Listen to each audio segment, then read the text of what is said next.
आज आप सब हमारे साथ पूरा दिन चले हैं। आपने अपनी शक्ति, अपना प्यार इस यात्रा को दिया, इसके लिए सबको धन्यवाद। पीछे कृष्ण कुमार पांडे जी की फोटो है। उन्होंने यात्रा को अपनी जान दी और ये कांग्रेस पार्टी और हम कभी नहीं भूल पाएंगे।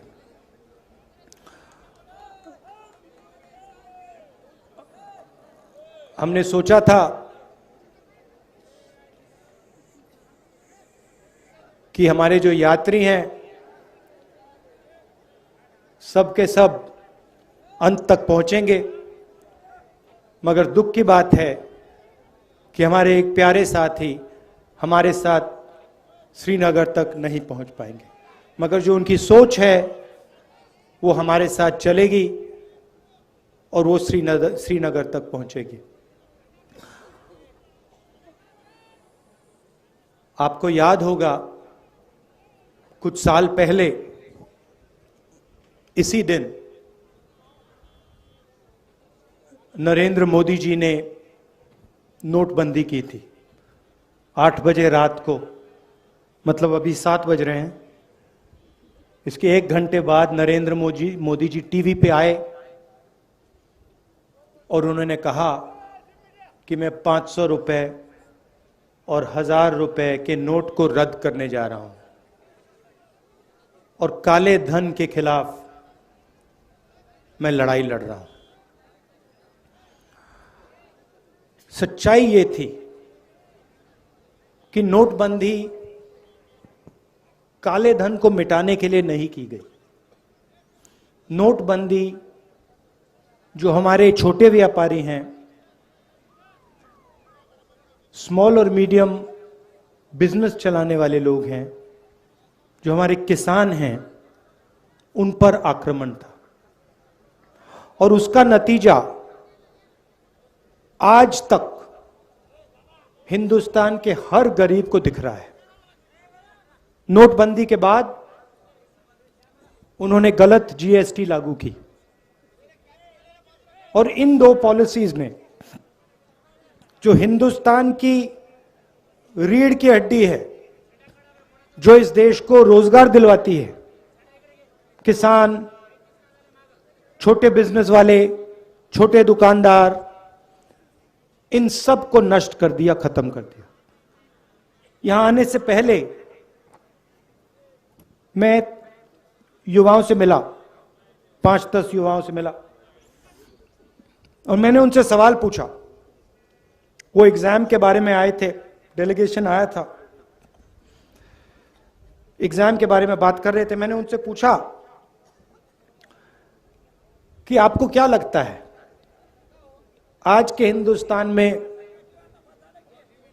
आपने पढ़ाई कर ली, यूनिवर्सिटी, कॉलेज, स्कूल सब कुछ कर लिया, माता पिता ने आपकी शिक्षा में लाखों रुपए लगा दिए, आपको क्या लगता है आपको रोजगार मिलेगा? चुप हो गए, क्योंकि आज हिंदुस्तान की सच्चाई है। हमारे देश में आज युवा पढ़ सकता है, स्कूल जा सकता है, कॉलेज जा सकता है, मगर रोजगार उसे नहीं मिल सकता। स्टूडेंट्स इंजीनियरिंग पढ़ते हैं, सालों लगा देते हैं और फिर उसके बाद इंजीनियर नहीं बनते, मजदूरी करते। कोई मजदूरी करता है, कोई उबर की गाड़ी चलाता है, कोई ड्राइवर बनता है। ये हिंदुस्तान की सच्चाई है, महाराष्ट्र की सच्चाई है। और जो आपका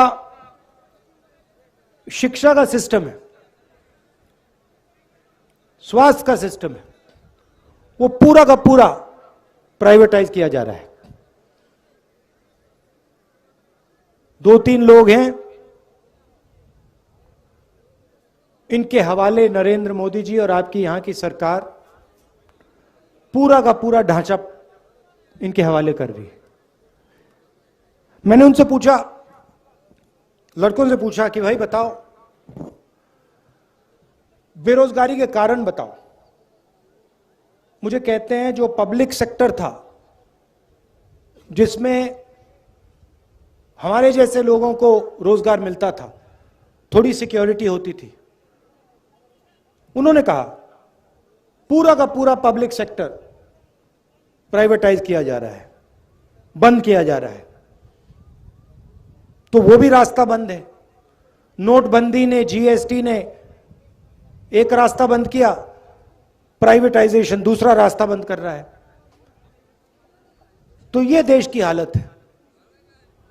और इन पॉलिसियों का लक्ष्य हिंदुस्तान की गरीब जनता को डराने का है, किसान को डराने का, मजदूर को डराने का, युवा को डराने का।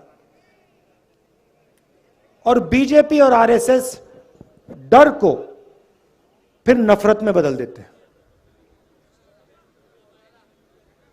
डर के बिना नफरत हो ही नहीं सकती। अगर डर नहीं है तो नफरत नहीं हो सकती। अगर डर है तो उसको नफरत में बहुत आसानी से बदला जा सकता है। यह हिंदुस्तान में हो रहा है और इससे देश का कोई फायदा नहीं होने वाला है। बेरोजगारी से, महंगाई से देश का कोई फायदा नहीं होगा। नफरत से देश का कोई फायदा नहीं होने वाला। और यह इस देश का इतिहास ही नहीं है। यह भाईचारे का देश है, एकता का देश है, इज्जत का देश है। इसीलिए हमने भारत जोड़ो यात्रा शुरू की। 3600 किलोमीटर की यात्रा है। तमिलनाडु में, कन्याकुमारी में शुरू किया। 60 दिन हो गए हैं। मैं आपको बता रहा हूं, ऐसा लग रहा है कि आज सुबह हमने शुरुआत की। अजीब सी बात है।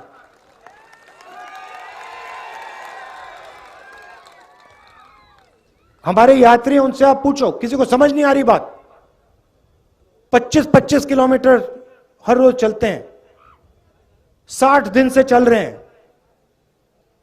अभी मैं भाषण दे रहा हूं, ऐसा लग रहा है कि 15 मिनट पहले मैंने शुरू किया है। ये हो क्या रहा है? आमतौर से आदमी सुबह उठता है,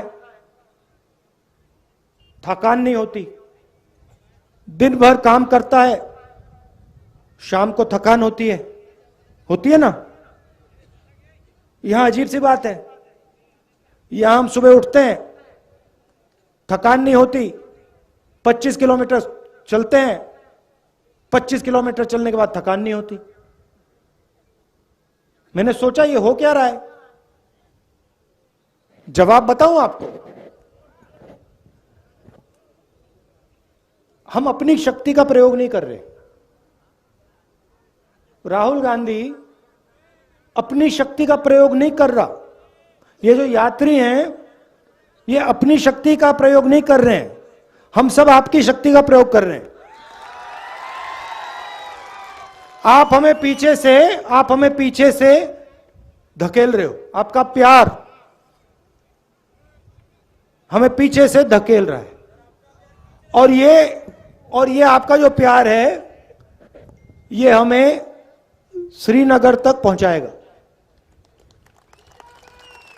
और वहां देखना, वहां मेरा भाषण देख लेना। वहां भी मैं यही कहूंगा कि मुझे समझ नहीं आया, 130-140 दिन हो गए, रोज 7-8 घंटे चले हैं, 25-30 किलोमीटर चल रहे, मगर थकान नहीं आ रही। क्योंकि आपकी आवाज है, आपका प्रेम है,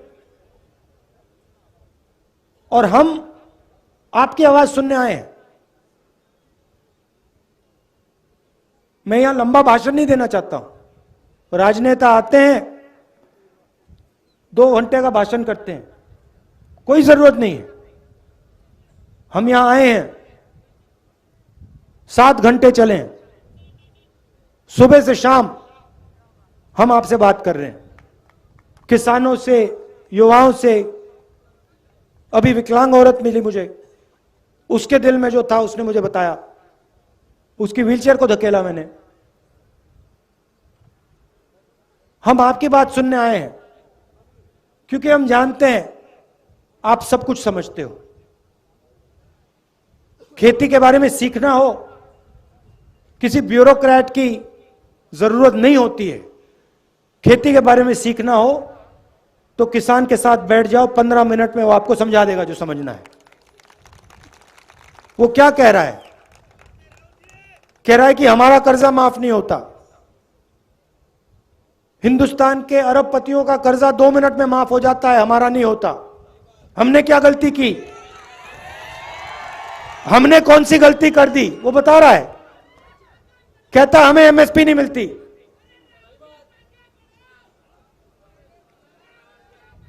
वो कह रहा है, आज मुझे बताया, एक किसान मिला, 20 मिनट मुझे उसने समझाया, जो नरेंद्र मोदी जी की ये जो बीमा योजना है इसके बारे में बताया। कहता है कि हम पैसा डालते हैं, सरकार पैसा डालती है और सीधा का सीधा पैसा हिंदुस्तान के 2-3 सबसे बड़े अरबपतियों के जेब में जाता है। हमारा खेत बर्बाद होता है, आंधी आती है, तूफान आता है, हमारा खेत बर्बाद हो जाता है, तो ना हमें इंश्योरेंस कंपनी का फोन नंबर मिलता है, ना ऑफिस मिलता है, ना पैसा मिलता है। तो अगर किसानों से बात की 15 मिनट में, 20 मिनट में, वो समझा देंगे क्या हो रहा है। छोटे दुकानदार से बात करो, वो बता देगा नरेंद्र मोदी जी ने काले धन के खिलाफ लड़ाई लड़ी या छोटे बिजनेस वालों की हत्या कर दी, खत्म कर दिया। वो बता देगा 2 मिनट में। युवाओं से पूछो, वो कहेगा, युवा कहेगा कि भैया मुझे रोजगार नहीं मिल सकता, कुछ भी हो जाए, मैं जानता हूं मैं इंजीनियर नहीं बन सकता। यह देश की सच्चाई है और इसको बदलना है।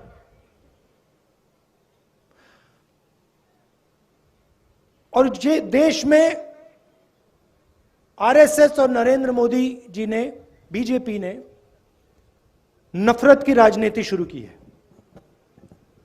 भाई को भाई से लड़ाते हैं। अच्छा, मैं आपसे पूछता हूं, परिवार में जब 2 भाई लड़ते हैं तो परिवार का फायदा होता है क्या? परिवार में बेटा और पिता लड़ता है, परिवार आगे जा सकता है क्या? बर्बाद होता है ना। तो फिर आप मुझे समझाओ,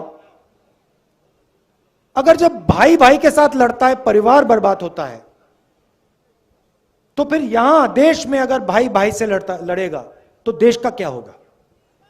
बर्बाद होगा। तो ये लोग अपने आप को देशभक्त कहते हैं। कैसे देशभक्त हैं ये? देश में नफरत फैला रहे हैं, एक भाई को दूसरे भाई से लड़ा रहे हैं, एक भाषा को दूसरी भाषा से लड़ा रहे हैं, एक जात को दूसरी जात से लड़ा रहे हैं, एक धर्म को दूसरे धर्म से लड़ा रहे हैं, और फिर कहते हैं हम देशभक्त हैं। कौन से देश के भक्त हो आप? इस देश के भक्त तो नहीं हो। तो इसीलिए हमने ये यात्रा शुरू की,